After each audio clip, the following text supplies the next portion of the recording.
मनुष्य जीवन में किसी ने पुण्य भक्ति की, पुण्य के साथ यहाँ पाप भी साथ डिपॉजिट होते हैं। पुण्य कम बनते हैं, पाप ज्यादा बनते हैं।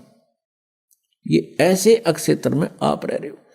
जैसे आप जी यहाँ ऐसा स्थान है, जैसे एक कोई फील्ड होता है, खेत है, और उसमें कुछ भी ना जो है, ना उसकी गुड़ाई करो, ना उसको संवारो, उसमें अपने आप घास फूस अड़ंगा कुबाड़ इतना उग जाएगा दिखे नहीं धरती। और उसमें हमने खाने योग्य अपना अन्न प्राप्त करने के लिए, कनक बीजने के लिए उसमें कितनी मेहनत करनी पड़े है। पहले तो अड़ंगा काटना, फिर उसको हल या ट्रैक्टर से गुड़ाई करनी और जो उसको बाना, और फिर उसमें खर्चा लग गया, मेहनत और परिश्रम लग गया।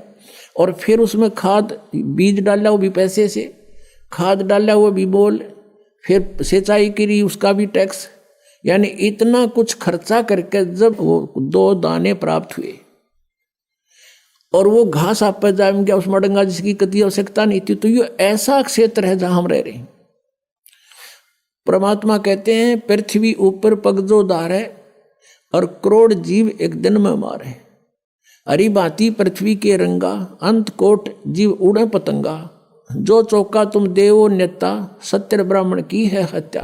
ब्राह्मण सेंस हत्या जो हुई, जल स्नान कर तो सोई। खान पान में दमन प्राणी, और कैसे पाओ तुम मोक्ष निशानी। कि एक तरफ तुम पुण्य कर रहे हो, इसके पैरेलल आपके पाप भी हो रहे हैं, और आप जी को दोनों का ही भोग प्राप्त होगा। आपके पुण्य अलग से लिखे जाते हैं और पाप अलग से लिखे जाते हैं। आप पुण्य के आधार से स्वर्ग गए,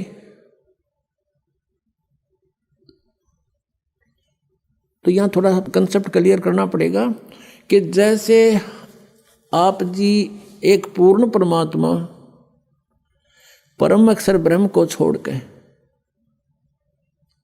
अन्य किसी को इष्ट बनाकर किसी भी प्रभु की, देव की पूजा करते हो, भगवान की, पुरुष की, जैसे सरपुरुष और अक्षर पुरुष। गीता जी अध्याय नंबर 15 के श्लोक 16-17 में 3 पुरुष बताए हैं कि सरपुरुष, एक अक्षर पुरुष, एक परम अक्षर पुरुष। उत्तम पुरुष तो अन्य वो परम अक्षर पुरुष है, परम अक्षर ब्रह्म है। गीता जी अध्याय नंबर 8 के श्लोक नंबर 3 में जिसके विषय में कहा गया कि वो परम अक्षर ब्रह्म है। अर्जुन ने जब गीता जी अध्याय नंबर 8 के श्लोक नंबर 1 में प्रश्न किया था, उसका उत्तर 8 के 3 में दिया। तो ये 3 पुरुष हैं, सरपुरुष भी नाशवान, अक्षर पुरुष भी नाशवान, केवल परम अक्षर पुरुष, परम अक्षर ब्रह्म, ये अविनाशी परमात्मा है। आज का जो सत्संग का विषय है, भजन करो उस सर्वदा जो दाता है कुल सबका। अब ये कंसेप्ट क्लियर करने के लिए सारा कुछ इतिहास जीवनी सुनाई जा रही है। अब सरपुरुष भी नाशवान, अक्षर पुरुष की भी क्लियर स्थिति है कि ये भी अविनाशी नहीं, बेशक नाम इसका अक्षर पुरुष है, और वो परमात्मा तो अन्य ही है। गीता जी अध्याय नंबर 15 के श्लोक 17 में उसकी भक्ति करने से उस परमेश्वर के नाम में इतनी शक्ति है, उस सत्य नाम में, सच्चे नाम में जो 2 अक्षर का होता है, कि हमारे सभी पापों का वो नाश कर देती है। और अन्य भगवान से श्री विष्णु जी, श्री ब्रह्मा जी, श्री शिव जी, और से ब्रह्म, सरपुरुष और अक्षर पुरुष, ब्रह्म और ये परब्रह्म कहते हैं अक्षर पुरुष को, इनकी भक्ति से पाप नाश नहीं हो सकते। वर्क डन सभी को मिलेगा, जो किया है वो फल अवश्य प्राप्त होगा, पाप भी मिलेगा, पुण्य भी मिलेगा। इसलिए उन भगवानों की भक्ति से जीव सुखी नहीं हो सकता, क्योंकि अगर पुण्य के कारण कहीं स्वर्ग में 2 घंटे रुक आए तो बाकी 20 घंटे उन पापों को भोगना पड़ेगा। इतने अत्यधिक पाप बनते हैं। पुण्य तो करने से बनते हैं और पाप अपने आप बनते हैं। यहाँ पर अब प्रसंग क्या है, अब कारण क्या है कि जैसे किसी ने लाइसेंस बनवा रखा है, ड्राइविंग लाइसेंस यानी गाड़ी चालक का लाइसेंस बनवा रखा है, सर्टिफिकेट, तो वो गाड़ी चलाता है, दिवस से दुर्घटना हो जाती है तो वो 90% बरी है, कि भी ये ट्रेंड आदमी है, ये अनजान नहीं था, इत्तेफाक से दुर्घटना होगी, किसी दूसरे की भी गलती से हो सकती है, तो इसलिए इसको निर्दोष साबित कर दिया जाता है। और जिसके पास लाइसेंस है नहीं, गाड़ी चला रहा है, उससे दुर्घटना हो जाती है तो सीधा अंदर जेल में होता है वो, उसका कोई विकल्प नहीं। उससे कोई मृत्यु हो जा गाड़ी के नीचे, उसका कोई विकल्प नहीं बचा होगा। तो ऐसे जो बगैर गुरु के यानी लाइसेंस बनवाए अधिकारी के बिना अधिकारी होते हैं, ये सभी नहीं होते। अब जैसे राजा परीक्षित को सर्प ने डसना था और बताया गया उसको कि किसी को गुरु बना और उससे श्रीमद् भागवत की कथा सुन। अब वहाँ पर उसके लेखक भी बैठे थे, व्यास जी, उसने भी गुरु बनने से इनकार कर दिया और पाठ कथा करने से भी इनकार कर दिया, क्योंकि वो अधिकारी नहीं थे और अधिकारी और 7वें दिन परिणाम आना था उसका। इसलिए सब पीछे को खिसक गए कि नहीं, हम गुरुपद योग्य नहीं है। तो कहाँ से? स्वर्ग से। और सुखदेव जी को बुलाया गया, वहाँ राजा परीक्षित ने उनको गुरु बनाया और फिर उन्हें 7 दिन कथा सुनाई। तो अनधिकारी से लिए हुए नाम से भी आपको कोई राहत नहीं मिलेगी,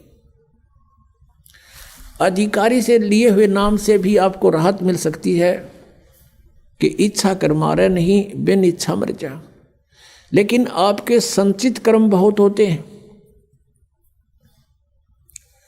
अब इन भगवानों की साधना से, चाहे आपने गुरु बनाकर भी कर रखे हैं, तो भी आपके पाप डिपॉजिट अलग से होंगे ही होंगे। यहाँ का विधान है, जैसे कर्म करेगा वैसे फल मिलेंगे। केवल एक परमात्मा है, परम अक्षर ब्रह्म, उसकी भक्ति करने से और उसके अधिकारी संत से लाइसेंस बनवाने से, यानी उपदेश ग्रहण करने से, दीक्षा लेने से आपके पाप नाश हो सकते हैं, और से नहीं। तो यहाँ प्रसंग है कि कहते हैं, जब ही सतनाम हृदय धर्यो भयो पाप को नाश। और जैसे चिंगारी अग्नि की भाई पड़े पुराने घास, करोड़ों टन सूखा घास फूस पड़ा हो और उसमें एक माचिस की सीख जला के लगा दे, सारे का नाश करके राख बना देती है। और चलती हवा उसको इधर उधर, आंधी तूफान उसको उठाकर फेंक देता कहीं का कहीं, वो अक्षेत्र क्लियर भी हो जाता है। ऐसे ही परमात्मा कहते हैं, जैसे सूरज के आगे बदरा ऐसे कर्म छयारे, और प्रेम की पवन करे चित मन जंजल के तेज नयारे। प्रेम की पवन चलेगी जब परमात्मा के मंत्र के साथ, वो तो फूंक देगा, और फिर प्रेम की पवन और करे चित मंजन, भगवान में एक प्यार जागृत होगा, आंखों से आंसू चलेंगे। कहते फिर वो हवा फेंक देगी, उस सारी राख को भी कहीं की कहीं पटक देगी। अब ये क्लियर हुआ कि जो भगवान परमेश्वर कबीर जी की साधना करते हैं, उनके संचित कर्म भी और उनके प्रारब्ध के कर्म भी नाश होते हैं। लेकिन भगवान ब्रह्मा विष्णु शिव और ब्रह्म और सरपुरुष, यानी ब्रह्म और परब्रह्म, अक्षर पुरुष तक, सरपुरुष और अक्षर पुरुष, इनकी भक्ति से ना तो प्रारब्ध में कोई परिवर्तन हो सकता और न ही आपके संचित कर्म का नाश हो सकता। क्रियामान कर्म ज्ञान से कुछ बचाव हो जाता है, संतों का संग करने से, ज्ञान के समझने से कुछ पापों से, क्रियामान पापों से बच सकते हैं। जो कर रहे हैं उनसे कुछ फर्क पड़ जाता है, लेकिन प्रारब्ध में कोई परिवर्तन नहीं होता। जैसे भगवान श्री विष्णु जी को श्राप दिया था नारद जी ने भगवान से विष्णु रूप मांगा था, हरि रूप विवाह कराने के लिए, और विष्णु जी ने उनको, यानी भगवान ने उनके बंदर का मुंह लगा दिया। जब नारद जी को पता चला कि तेरे साथ शरारत कर दी विष्णु जी ने, उसको श्राप दे दिया कि आज तूने मेरे को बंदर का मुंह लगाया। एक औरत के लिए आज मैं व्याकुल था, एक पूरा जीवन तू अपनी पत्नी के वियोग में बितावेगा। उसका श्राप का फल भी भगवान विष्णु ने श्री रामचंद्र रूप में भोगना पड़ा। और जो मुंह तूने मेरे लगाया है, इस मुंह के जैसे व्यक्ति यानी जीव तेरी मदद करेंगे। बंदरों ने उनकी मदद की।